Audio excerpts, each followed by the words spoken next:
आइए अब मैं इसके बाद मैदान खिताबत में कदम रखते हैं और तंबोर की सरजमीन पर पहुंचते हैं, जहां पर एक नगीने को तलाश करते हैं और उस नगीने का नाम है जनाब हज़रत मौलाना कारी तनवीर अहमद साहब, उस्ताद मदरसा ज़ियाउल-उलूम तंबोर।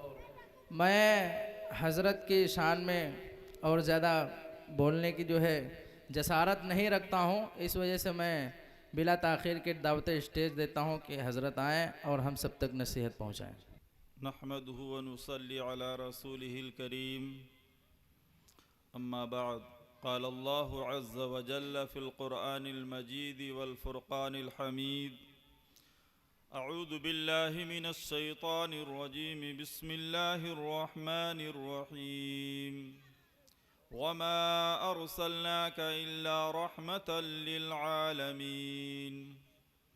वक़ाल तआला फ़ी मौदिइन आख़र, क़ुल इन कुन्तुम तुहिब्बूनल्लाह फ़त्तबिऊनी युहबिबकुम अअमालकुम व यग़फ़िर लकुम ज़ुनूबकुम वमन युतिइल्लाह सदक़ल्लाहुल अज़ीम। वक़ाल अन्नबिय्यु सल्लल्लाहु अलैहि वसल्लम, इन्नद दुनिया खुलिक़त लकुम व इन्नकुम खुलिक़्तुम लिल आखिरा। वक़ाल अन्नबिय्यु सल्लल्लाहु अलैहि वसल्लम, कुल्लुकुम राइन व कुल्लुकुम मसऊलुन अन रइयतिही। अल इमामु राइन व मसऊलुन अन रइयतिही वर्रजुलु राइन व मसऊलुन अन रइयतिही। औ कमा क़ाल अलैहि सलातु वस्सलाम। मेरे मुहतरम बुज़ुर्गों और दीनी ईमानी भाइयों और स्टेज पर बैठे हुए उलमाए कराम, ये महीना रबीउल अव्वल का महीना है। इसी महीने में कुल जहां के सरदार आकाए नामदार मोहम्मद अरबी सल्लल्लाहु अलैहि वसल्लम की विलादत बासआदत हुई। ये महीना बहुत ही मुबारक महीना है। इस महीने की 12 या 9 तारीख को आका की विलादत अमल में आई, जिसके लिए कायनात का वजूद, कायनात ये जो बनी है ये आका के सदक़े में। अल्लाह तबारक व तआला ने सूरह अलम नशरह में आपकी तारीफ़ फरमाई, वरफ़अना लका ज़िक्रक। आपके ज़िक्र को आम कर दिया। और दूसरी जगह अल्लाह तबारक व तआला ने कुरान मुक़द्दस में इरशाद फरमाया, वमा अर्सलनाका इल्ला रहमतल लिल आलमीन। हमने आपको तमाम आलम के लिए रहमत बनाकर भेजा है। ये जमा का सेगा, उलमाए कराम जानते हैं कि आलमीन जमा का सेगा कि तमाम आलम के लिए आकाए नामदार मोहम्मद अरबी सल्लल्लाहु अलैहि वसल्लम रहमतुल लिल आलमीन हैं। ये सिर्फ मुसलमानों के नबी नहीं हैं, रहमतल लिल मुस्लिमीन नहीं हैं, न रहमतल लिल मुमिनीन हैं, बल्कि तमाम आलम के, तमाम दुनिया के लिए रहमतुल लिल आलमीन हैं। आप जिस तरह इंसानों के नबी हैं, इसी तरह जिन्नातों के भी नबी हैं। इसी तरह आप चरिंद परिंद दरिंद जमादात के भी नबी हैं। ऐसा नहीं है कि सिर्फ मुसलमानों के हैं, बल्कि हमारे बिरादरान वतन गैर मुस्लिम भाइयों के भी नबी हैं। इसी तरह यहूद व नसारा के भी नबी हैं। और क़यामत तक जितने लोग इस दुनिया में आएंगे, उन सब के नबी आप सल्लल्लाहु अलैहि वसल्लम हैं और उनके लिए रहमत बनाकर भेजे गए हैं। लिहाजा हमें और आपको चाहिए कि अल्लाह तबारक व तआला ने हमारे नबी को भेज करके हम पर और आप पर जो एहसान किया है उस एहसान को हम माने और इस मुबारक महीने में आका की सुन्नतों पर अमल पैरा हों।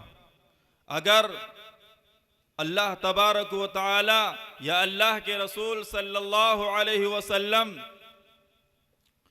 हमको इजाज़त देते कि किसी शख्स की विलादत बासआदत पर जश्न मनाने की, हमको खुशियाँ मनाने की इजाज़त देते तो आकाए नामदार मोहम्मद अरबी सल्लल्लाहु अलैहि वसल्लम इस बात के सबसे ज़्यादा हकदार हैं कि आपकी विलादत बासआदत पर जश्न मनाया जाता। लेकिन ये इस्लाम, ये मज़हब रस्म और रवाज का नहीं है बल्कि अमल का मज़हब है। हम और आप सिर्फ जश्न मना करके, सिर्फ जश्न में शरीक हो करके, थोड़ी देर खुशियां मना करके अपने आप को मुसलमान नहीं कह सकते, बल्कि हम और आप आकाए नामदार मोहम्मद अरबी सल्लल्लाहु अलैहि वसल्लम की सुन्नतों पर अमल पैरा होंगे तब हकीकी मोहम्मदी होंगे।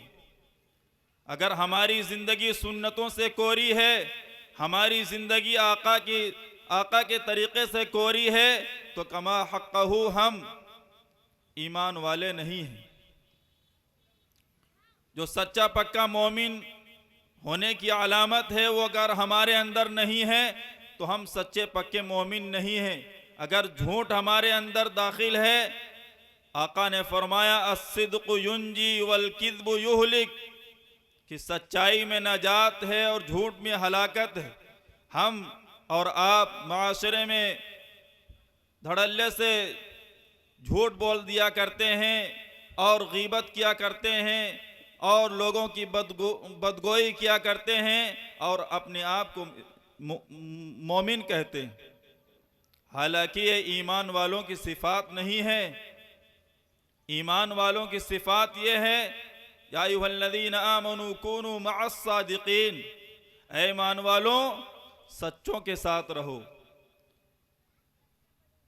ईमान वाले तो सच्चे होते हैं, झूठे नहीं होते, लेकिन हमारे अंदर वो सिफत पैदा हो गई झूठ बोलने की तो हम सच्चे पक्के ईमान वाले नहीं होंगे, हमारा ईमान नाकिस होगा, हम हकीकी आका के पैरू नहीं होंगे, आका के मानने वाले नहीं होंगे।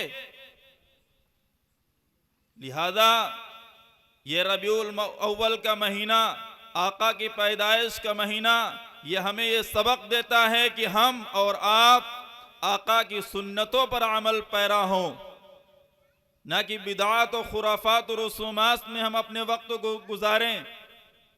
अपने बच्चों की तरबियत करें, अपने छोटों की तरबियत करें, अपने घरों का माहौल ऐसा बनाएं कि सीरत का मुताला हमारे घर की औरतें करती हों, हमारे बच्चे करते हों, हमारे बड़े करते हों कि आका की ज़िंदगी क्या थी, आका के साथ गैरों के साथ क्या सलूक किया करते थे। आका ने फरमाया अद्दीनु अन-नसीहा, अद्दीनु अन-नसीहा, अद्दीनु अन-नसीहा। क़ालू लिमन या रसूल अल्लाह, आका ने फरमाया दीन सरासर खैरख्वाही का नाम है, दीन सरासर खैरख्वाही का नाम है, दीन सरासर खैरख्वाही का नाम है। एक हदीस में सिर्फ इतने ही अल्फाज हैं। दूसरी हदीस में सहाबा ने अर्ज़ किया ए अल्लाह के रसूल किसके साथ खैरख्वाही, तो अल्लाह के रसूल सल्लल्लाहु अलैहि वसल्लम ने इरशाद फरमाया लिल्लाहि वली रसूलिही वलिल मुमिनीन, अल्लाह के साथ खैरख्वाही करो, रसूलुल्लाह के साथ खैर ख्वाही करो, मोमिनों के साथ खैर ख्वाही करो और तमाम लोगों के साथ खैर ख्वाही करो। अपनों के साथ भी खैर ख्वाही करेंगे हम, गैरों के साथ भी खैर ख्वाही करेंगे, दुश्मनों के साथ भी खैर ख्वाही करेंगे, दोस्तों के साथ भी खैर ख्वाही करेंगे। आका ने खैर ख्वाही करके दिखा दिया। आका की ज़िंदगी और सीरत का अगर आप मुताला करेंगे, पढ़ेंगे, सीरत रसूल अकरम या सीरतुन नबी पढ़ेंगे तो आपको पता चल जाएगा कि किस तरह अल्लाह के रसूल सल्लल्लाहु अलैहि वसल्लम ने गैरों के साथ खैर ख्वाही करके दिखा दी। आका के ज़माने में एक पहलवान था बहुत ज़्यादा ताकतवर, जिसको रुकाना कहा जाता है। वो रुकाना पहलवान इतना ताकतवर था कि वो ऊंट की खाल पर बैठता और लोगों से कहता, अपने पंजे उसमें गड़ो देता और कहता कि इस खाल को खींचो हमारे नीचे से। तो वो खींचते तो खाल के परखच्चे उड़ जाते, इतना ताकतवर था। तो उसने आका से फरमाया कि ऐ मोहम्मद, अगर तुम मुझको हरा दो तो मैं ईमान कबूल कर लूंगा। तो आका बराह शफकत तैयार हो गए कि हो सकता है ये इसी बात पर ईमान कबूल कर ले, ये अल्लाह ताला की रुबूबियत को, अल्लाह की वहदानियत को, उसकी फरदानियत, उसकी समदानियत का इकरार इसी वजह से कर ले। आका तैयार हो गए। आपको बता दें कि एक नबी के अंदर ताकत कितनी होती है? 40 जन्नती आदमियों की ताकत होती है और एक जन्नती शख्स 100 इंसानों की ताकत रखने वाला। तो आका जो नबी होते हैं उनको बेशुमार ताकत से अल्लाह ताला नवाजते हैं। कुश्ती का वक्त मुतय्यन हो गया और वक्त आ गया। आमने सामने आका और रुकाना आमने सामने। जैसे ही मुकाबिला हुआ तो आका ने उसको अपने सीने तक उठाया और ऐसे जमीन पर रख दिया। जब कोई उसको हरा दिया, जब कोई पहलवान किसी पहलवान को पराजित करता है, उसको शिकस्त देता है, तो उसको बहुत ही ज़बरदस्त शिकस्त देता है, उसको बहुत ही ज़बरदस्त तरीके से उसको रौंद देता है, उसकी नसें तोड़ देता है, उसकी नसें ख़राब कर देता है। लेकिन आका ने बराह शफ़क़त उसको उठाया और ज़मीन पर रख दिया, क्योंकि आका अपनों के साथ, गैरों के साथ और दुश्मनों के साथ, दोस्तों के साथ खैरख्वाही करने वाले थे। उसने कहा कि हम ये शिकस्त हम राजी नहीं हैं, एक मरतबा फिर कुश्ती होगी। दोबारा आका ने उठाया और उसको ज़मीन पर रख दिया। उसने कहा कि ठीक है, आपने हमको हरा दिया, लेकिन मेरी दिली ये तमन्ना है कि एक मरतबा और कुश्ती हो जाए। तो आका ने फिर कहा ठीक है, उसको उठाया और ज़मीन पर रख दिया। तो कहा कि मुझको पहले ही यकीन हो गया था कि आप जो हैं नबी हैं, नबी बरहक हैं, लेकिन मैं ये सोचता था कि अगर ये नबी नहीं है, अगर ये नबी नहीं है तो मुझको दोबारा इनके गुस्सा आएगा, दोबारा तेज से पटकेंगे और मेरी नसें खराब कर देंगे, मुझको अजियत पहुंचाएंगे। दोबारा भी आपके गुस्सा नहीं आया। तिबारा जब मामला हुआ तो तिबारा भी आपके गुस्सा नहीं आया। मुझको यकीन हो गया कि आप नबी बरहक हैं। उसने फौरन कलमा पढ़ लिया। तो ये हदीस की तशरीह है, अद्दीनु अन-नसीहा। आका सब लोगों के साथ खैरख्वाही करने वाले थे, लिहाजा हमें भी चाहिए कि हम अपनों के साथ, गैरों के साथ, यहाँ तक कि आका जानवरों के साथ भी खैरख्वाही का मामला करने वाले थे। एक मर्तबा एक ऊँट आका गुजर रहे थे रास्ते से, एक ऊंट रो रहा था। तो आका ने फरमाया ये ऊंट किसका है? कहा कि फलां शख्स का। तो कहा कि ये उसको बुलाओ। तो बुलाया तो कहा कि ये मुझसे शिकायत कर रहा है। वो जानवर भी जानते थे कि ये रहमतुल लिल आलमीन है, सब पर रहम करने वाले हैं।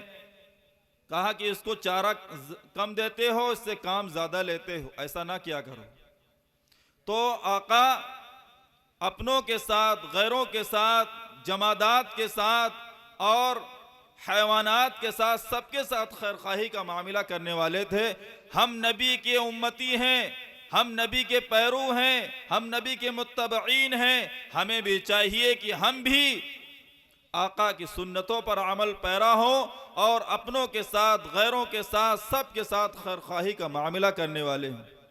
ऐसे ही एक नबी के उम्मती जिनका नामी इसमें गिरामी हजरत बायजीद बुस्तामी रहमतुल्लाह अलैहि है। बहुत बड़े औलिया किबार में उनका शुमार है। उनका बचपन का वाक़या आप हजरात के सामने पेश कर रहा हूं कि किस तरह उनकी माँ ने उनकी तरबियत की, उनकी माँ ने उनको तालीम पर लगाया। उनकी माँ बचपन ही में बेवा हो गई थी और वो बचपन में यतीम हो गए थे। उनकी माँ के दिल में पहले की माँओं के अंदर अपने बच्चों की तरबियत का जज्बा था और उनको अल्लाह के वली, अल्लाह के दोस्त बनाने का एक जज्बा था। आज हमारी माएँ इन चीज़ों पर ध्यान नहीं देती। तो उनके दिल में ये तड़प और तमन्ना पैदा हुई कि हम अपने बच्चे को आलिमे दीन बनाएंगे, हाफिज़े कुरान बनाएंगे, अल्लाह का वली बनाएंगे। लिहाजा उन्होंने मशवरा किया तो पता चला कि पास के गांव में एक मौली साहब हैं, एक बुजुर्ग साहब हैं, वो दीन का दर्स देते हैं। तो वो उनके पास लेकर अपने बच्चे को गई और कहा कि ये मेरा बच्चा है, मौली साहब ये यतीम है, मैं इसकी अकेली माँ हूँ, इसके बाप का साया इस पर नहीं है, लिहाजा आप इसका दाखिला कर लीजिए। और मेरी एक छोटी सी शर्त यह है कि जब ये बच्चा रोए, ये परेशान हो, घर जाने की जिद करे, तो इसको जब तक अपने जैसा बना न दीजिए तब तक इसको छुट्टी न दीजिएगा। तो उन्होंने कहा ये बड़ी अजीब शर्त है, लेकिन आप कह रही हैं तो इंशाअल्लाह इस पर अमल किया जाएगा। चंद दिनों के बाद 1-2 महीने गुजरे, बच्चा पढ़ता रहा और उसके बाद बच्चे के दिल में ख्याल घर जाने के पैदा हुए, वालिदा से मुलाकात का जज्बा पैदा हुआ। तो वो घर जाने के लिए तैयार हुए। तो उस्ताद मुहतरम के पास आए और उस्ताद मुहतरम से कहा कि उस्ताद साहब मैं घर जाना चाहता हूँ। तो उन्होंने उनकी माँ की शर्त याद आ गई उनको। कहा कि ये आपकी माँ ने बताया था, लेकिन मैं क्या करूँ। उन्होंने अल्लाह ताला से दुआएं की, गिरिया उजारी की कि क्या किया जाए। तो उनके जहन में एक बात आ गई। वो बात क्या थी कि उनको 1 हफ्ते का सबक एक ही दिन में दे दिया। कहा कि ये सबक सुना नहीं पाएंगे, लिहाजा मैं छुट्टी नहीं दूंगा उनको। तो उनको दे दिया सबक।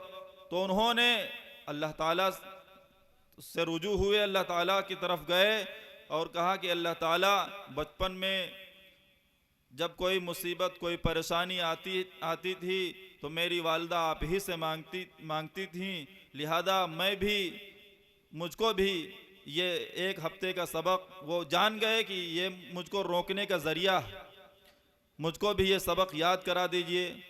तो अल्लाह ताला को रहम आ गया, उनको वो सबक 1 हफ्ते का सबक एक ही दिन में याद करा दिया। वो उस्ताद के पास गए और सुनाया।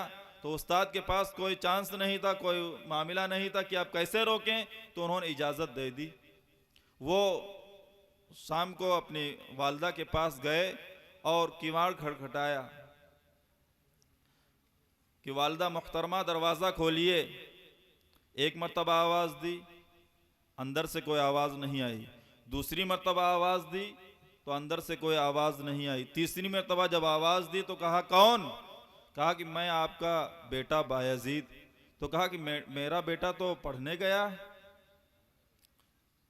तो कहा कि नहीं, मैं आपका बेटा हूं। तो कहा कि मेरा बेटा ये नहीं हो सकता, मेरा बेटा पढ़ने गया है और मैंने उसके उस्ताद से ये शर्त लगाई है कि जब तक अपने जैसा बना नहीं देंगे तब तक उसको मेरे पास भेजेंगे नहीं।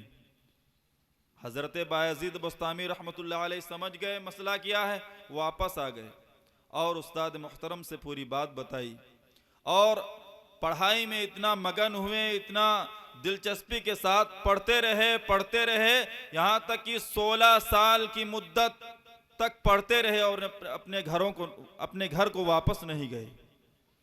कोई ऐसी माँ जो अपने लख्त जिगर को, अपने नूर नज़र को मुस्तकिल छोड़ दे और अपने पास न बुलाए, लेकिन जिनकी माएँ अपनी बेटे की, अपनी औलाद की तरबियत करना जानती हैं, वो इसको बर्दाश्त करती। लिहाजा उन्होंने मुस्तकिल 16 साल तक पढ़ाई की और उसके बाद एक रात वो तहज्जुद पढ़ रहे थे और उनके उस्ताद मुहतरम तहज्जुद पढ़ कर लेटे तो हुज़ूर अकरम सल्लल्लाहु अलैहि वसल्लम, जिनकी इस महीने में विलादत बासआदत हुई, जिसके तुफैल सदक़े में हम और आपका वजूद हुआ, जो अगर ना होते तो ये कायनात न होती। हुज़ूर अकरम सल्लल्लाहु अलैहि वसल्लम ख्वाब में आए और कहा कि ये बायजीद, इसको विलायत कुबरा का दर्जा हासिल हो चुका है, लिहाजा इसके घर भेज दो और उसको बैत खिलाफत दे दो। लिहाजा उनको बैत खिलाफत दी गई और वो घर पहुँचे और ये दुआ करते रहते थे कि अल्लाह ताला मेरी वालिदा की जो तमन्ना, जो आरजू है वो पूरी हो जाए और उस वक्त तक उनको हयात रखिए, क्योंकि वो बूढ़ी हैं और अगर मुझको कुछ बना हुआ न देखेंगी और ऐसे ही इस दुनिया से चली जाएंगी तो उनके दिल में एक हसरत रहेगी, एक अफसोस, एक टीस रहेगी। लिहाजा वो दुआ करते थे और उनकी वालिदा भी ये दुआ करती थी। लिहाजा जब वो अपने घर गए तो जैसे ही किवाड़ खटखटाया, आवाज़ दी अम्मी जान, वैसे ही दरवाज़ा खोला और सबसे पहले बच्चे को बोसा दिया और उसके बाद शुक्राने की दो रकात नमाज पढ़ी। तो जब वैसी वालिदा होती थी, माएँ होती थी, तो ऐसी औलाद पैदा होती थी कि 16 साल की उम्र में अल्लाह तबारक व तआला ने उनको विलायत कुबरा का दर्जा अता फरमाया, वली कामिल बना दिया। लिहाजा हमें चाहिए कि हम आका की सुन्नतों पर अमल पैरा होते हुए अपनी औलाद की तरबियत करें।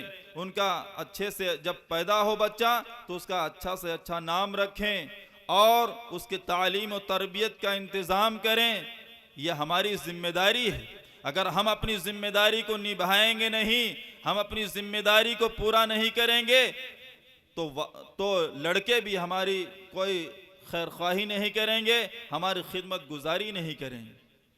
यही बायजीद बुस्तामी रहमहुल्लाह हैं कि इनके दिल में एक बात आई कि फला इलाके में चले जाओ, नसरानी के इलाके में, नसारा के इलाके में चले जाओ, वहाँ आज यहूदियों का जश्न है, यहूदियों का ईद का दिन है। लिहाजा वहाँ जाओ और अल्लाह के रसूल सल्लल्लाहु अलैहि वसल्लम की रिसालत को आम करो जाकर।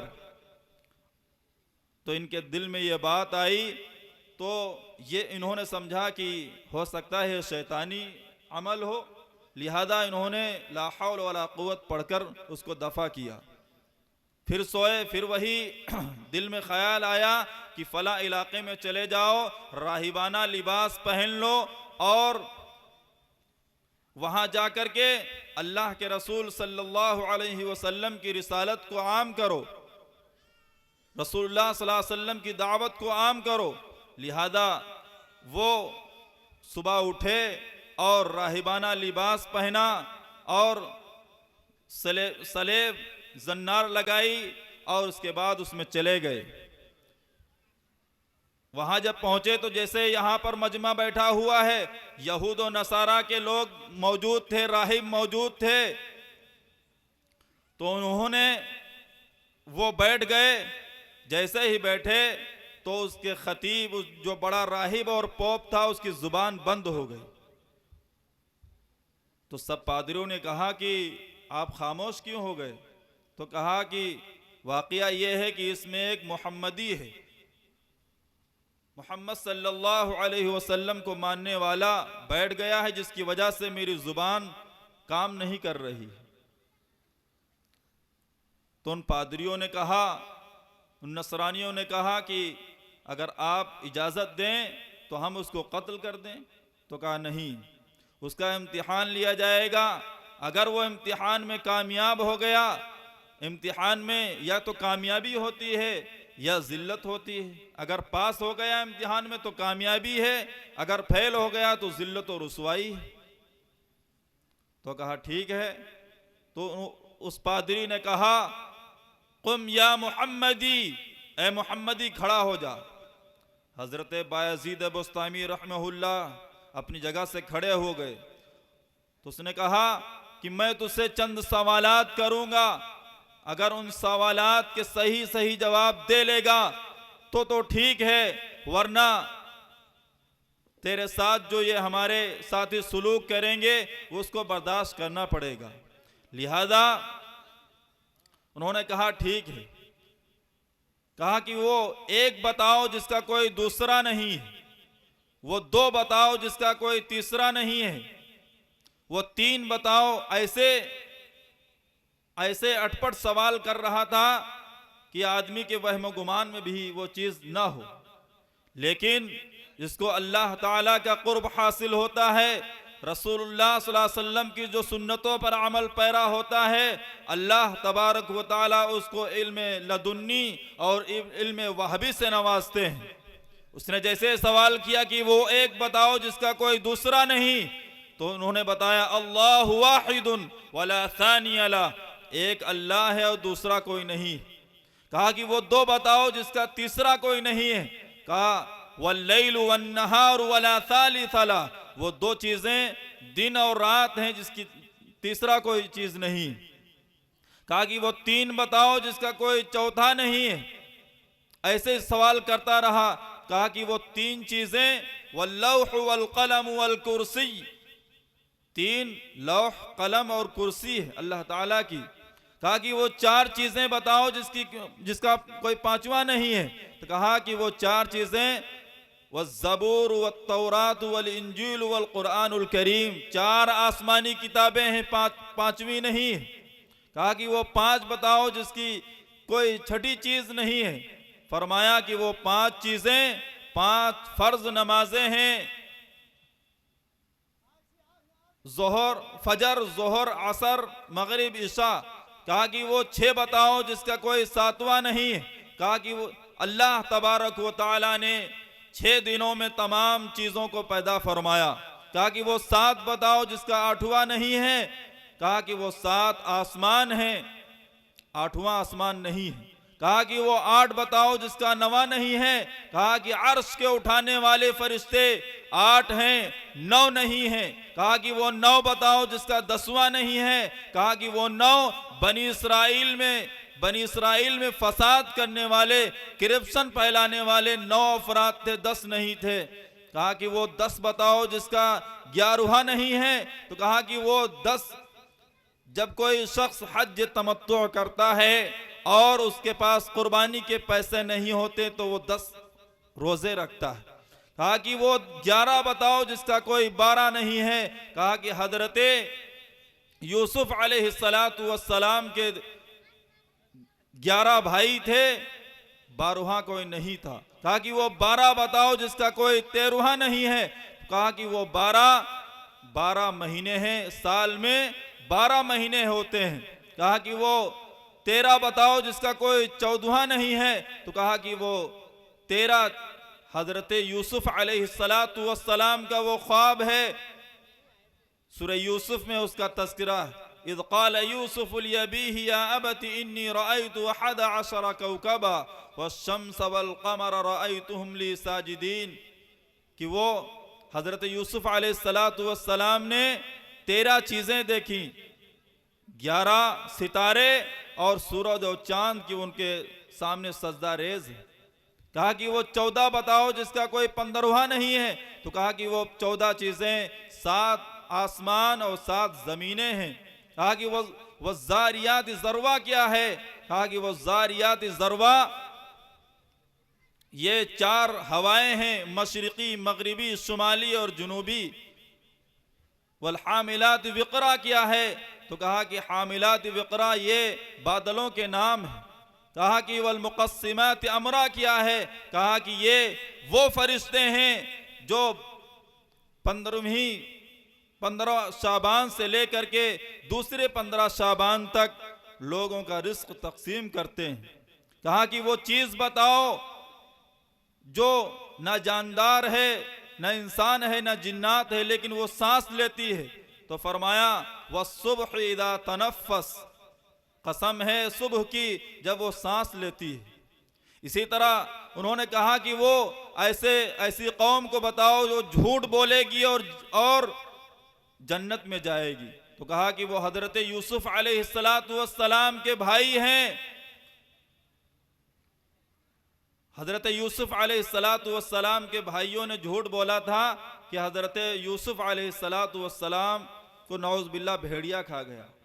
लेकिन ये बातें, ये झूठ को अल्लाह तबारक व तआला ने माफ़ कर दिया। तो वो झूठे शख्स थे लेकिन वो जन्नत में जाएंगे। इसी तरह कहा कि वो सच्चे ऐसी कौम को बताओ जो सच बोलेगी और जहन्नम में जाएगी।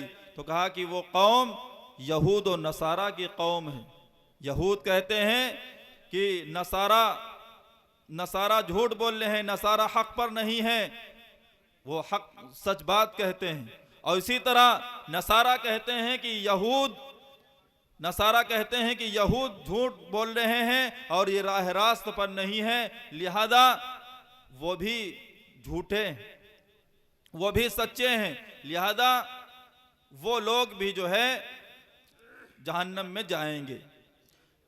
लिहाजा वो मुस्तकिल सवाल करता रहा और ये हाजिर जवाबी के साथ जवाब देते रहे। यहाँ तक कि 63 या 65 सवाल किए उसने और ये बराबर सवाल का जवाब देते रहे।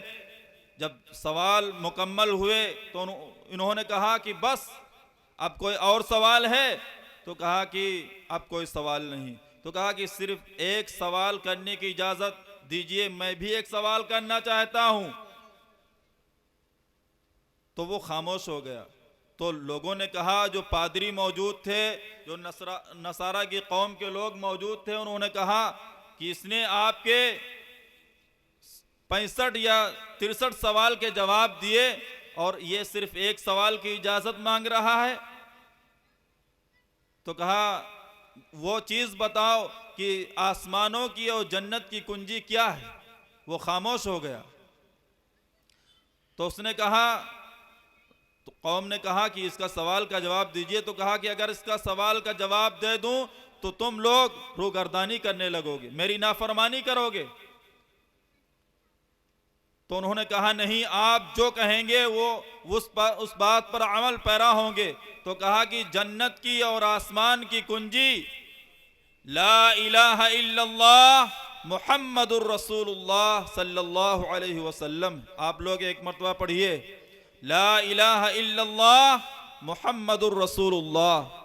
ये जन्नत में जाने का सर्टिफिकेट है। अगर कोई शख्स कलमा ला इलाहा इल्लल्लाह मुहम्मदुर रसूलुल्लाह नहीं पढ़ेगा वो जन्नत में नहीं जा सकता है। चाहे जितने खैर के काम कर ले, चाहे जितनी अच्छी और नेक काम में मुलव्विस हो, चाहे जितनी खैरात कर दे, चाहे जितनी ज़कात दे दे, चाहे जितने रोज़े रख ले, चाहे जितने हज कर ले, चाहे जो अमल कर ले, लेकिन अगर उसने कलमा तौहीद नहीं पढ़ा है तो वो जन्नत में दाखिल नहीं होगा। लिहाजा जब ये पादरियों ने ये बात सुनी तो कि सारे के सारे लोग ईमान कबूल कर लिया उन्होंने।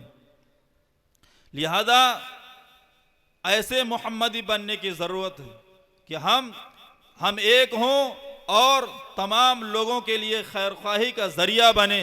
वो खैरख्वाही की नीयत से, वो हमदर्दी की नीयत से उस मजमे में गए थे और खदशा भी था कि हो सकता है ये हमको मार दें, लेकिन जो अल्लाह का, मन कान लिल्लाहि कान अल्लाहु लहू, जो अल्लाह का हो जाता है अल्लाह उसका हो जाता है। एक हदीस में आता है कि जब बंदा अल्लाह की फरमा बरदारी करता है, अल्लाह ताला के अहकाम की बजावरी करता है, तो अल्लाह उसका हाथ बन जाता है जिससे वो किसी चीज़ को पकड़ता है।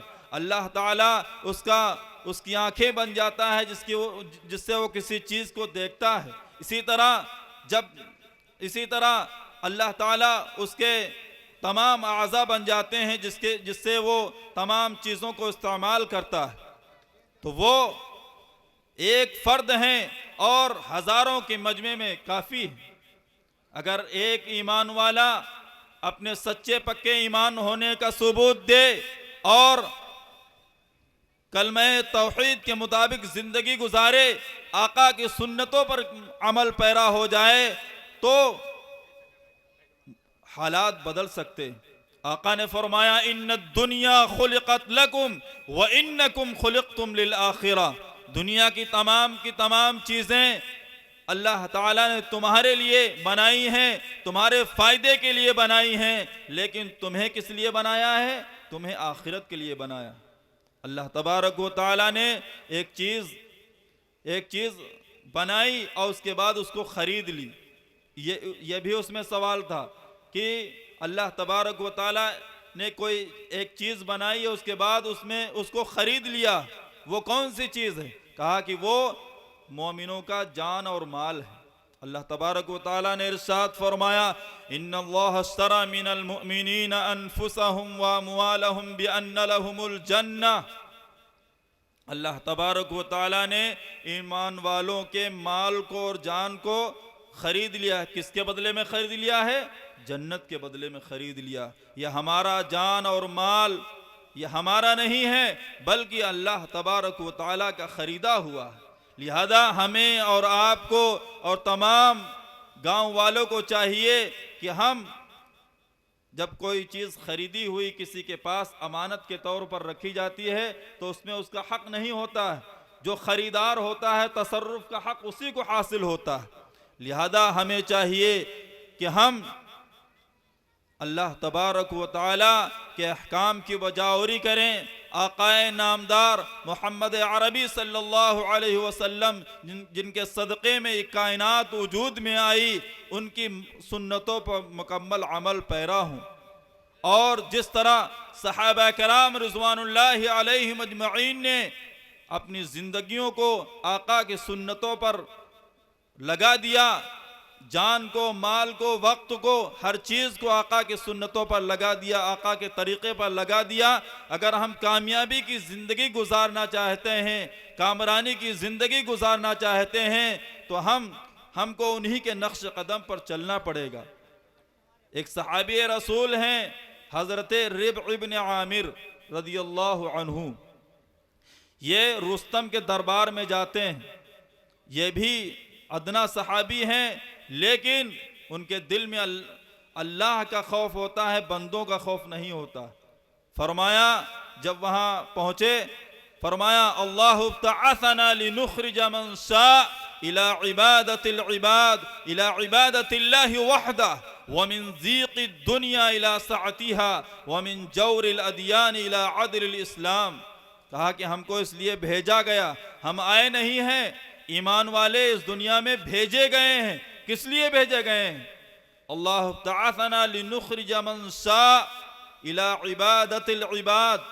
लोगों को हम लोग इसलिए भेजे गए हैं कि लोगों को लोगों की इबादत से निकाल करके एक वहदहु ला शरीक लहू की इबादत की तरफ लाने के लिए भेजे गए कि लोग पहले ज़माने में लोग अपने बादशाहों को सजदा करते थे, अपने बादशाहों के पैरों कदमों में गिर जाते थे।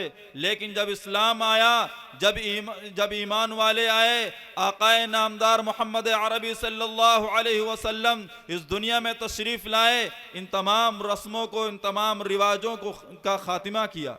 अल्लाहु तआसना लिनुखरिज मन शा इला इबादतिल इबाद इला इबादतिल्लाहि वहदह व मिन ज़ीक़ि दुनिया इला सअतिहा। और दुनिया की तंग नजरी से, दुनिया की तंगो तारीकी से निकाल करके इस्लाम की उसाअत और आफाकियत की तरफ लाने के लिए हमको भेजा गया। दुनिया में गैर मज़ाहिब में क्या रस्म व रवाज है कि अगर कोई शौहर का इंतकाल हो जाए, किसी के पति का इंतकाल हो जाए, तो वो औरत को भी उसके साथ सत्ती कर दिया जाता था, उसके साथ चिता में उसको भी जला दिया जाता था। ये गोया कि औरत पर जुल्म है।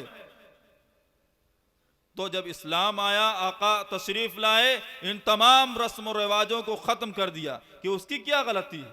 औरत की शौहर का इंतकाल हो गया, एक पार्टनरशिप थी, एक उसका पार्टनर था, लाइफ पार्टनर था, तो उसका इंतकाल हो गया, तो उसमें उसकी क्या गलती है जो उसको उसके चिता के साथ लिटा दिया जाता है। ये जुल्म है गोया की औरत पर। जब इस्लाम आया और आका तशरीफ लाए तो इन तमाम रस्म रवाज को ख़त्म किया। अल्लाहु तआसना लिनुखरिज मन शा इला इबादतिल इबाद इला इबादतिल्लाहि वहदह व मिन ज़ीक़ि दुनिया इला सअतिहा व मिन जौरिल अदियान इला अदलिल इस्लाम। और मज़ाहिब में और अदियान में जो जुल्म ज़्यादती रूनुमा थी, आई थी, करप्शन फैला था, उसको मिटाने के लिए हम लोग भेजे गए हैं और इस्लाम के अदल इंसाफ की तरफ लोगों को लाने के लिए भेजे गए हैं। तो ये उन्हीं का सिर्फ मामला नहीं था, हज़रत रिब इब्न आमिर ही का मामला नहीं था, बल्कि हर एक मुसलमान का ये मामला, ये तुर्रे इम्तियाज़ होना चाहिए कि जब भी बोलें तो सच बोलें, झूठ से कोसों दूर रहें। अगर कोई बुराई में मुलव्विस है, कोई करप्शन फैलाने वाला है, तो उसको रोकें। अल्लाह तबारक व तआला ने क्या फरमाया, ज़हरल फसादु फिल बर्रि वल बहरि बिमा कसबत ऐदिन नास लियुज़ीक़हुम बअदल्लज़ी अमिलू लअल्लहुम यरजिऊन। खुश्की और तरी में जो भी फसादात रूनुमा होते हैं, करप्शन जो फैलता है, वो लोगों के करतूतों की वजह से होता है। हम अगर झूठ बोलते हैं तो उसकी नौसत हमारे घर में, हमारे इलाके में फैलेगी। हम अगर जिनाकारी, बदकारी करते हैं तो उसका खमियाजा हमारी औलादें भुगतेंगी, हमारे घर वाले भुगतेंगे। ये जिनाकारी एक कर्ज है। अगर हम किसी के साथ, किसी बहन की, किसी बेटी के साथ जिनाकारी और फहाशी अय्याशी करेंगे तो वो कर्ज हमारी बहन बेटियों के साथ होगा। ये याद रखिए कि अगर हम जिनाकारी में मुब्तला हैं तो हदीस पाक में आता है कि जब कोई शख्स जिना करता है या चोरी करता है या डकैती डालता है या शराब पीता है तो उसका ईमान उसके जिस्म से निकल जाता है। जब तक वो उन अमलों में मुलव्विस रहता है उसका ईमान उसके सर के ऊपर चला जाता है। जब वो तमाम चीज़ों से फारिग हो जाता है, वो तमाम चीज़ें उससे ज़ायल हो जाती हैं, तब उसके ईमान, उसका दिल में उसके ईमान आता है। लिहाजा हमें और आपको चाहिए कि हम सच्चाई का दामन थामे रहें और आका की एक एक सुन्नतों पर अमल पैरा हों। ये जश्न, ये तमाम चीज़ें मनाने की ज़रूरत नहीं है, बल्कि अमल की ज़रूरत है। जो भी बातें उलमाए कराम बयान करें, उन बातों पर अमल पैरा होने की कोशिश करना चाहिए। और जिस तरह हम जुमे के दिन आका की सुन्नतों को बेशुमार, आका की सुन्नतों पर अमल पैरा होते हैं, इसी तरह हर दिन एक सुन्नत पर अमल पैरा होने की कोशिश करें। आका की सुन्नत क्या है कि जुमे के दिन नहाना, गुस्ल करना। तो हम बहुत से हमारे अक्सर लोग गुस्ल किए होंगे आज, ये आका की सुन्नत है। इसी तरह साफ़ और सुथरे लिबास पहना होगा सब लोगों ने, तो ये भी आका की सुन्नत है। अगर किसी के पास हो सका तो खुशबू उसने इस्तेमाल की होगी, ये सुन्नत है। ऐसे ही हर रोज़ और नमाज जो है आका की आंखों की ठंडक है। हम और आप हमको चाहिए कि हम दिन भर में 5 वक्त की नमाज अदा करें, क्योंकि नमाज अगर जिसकी सही होगी सारे अमल सही होंगे।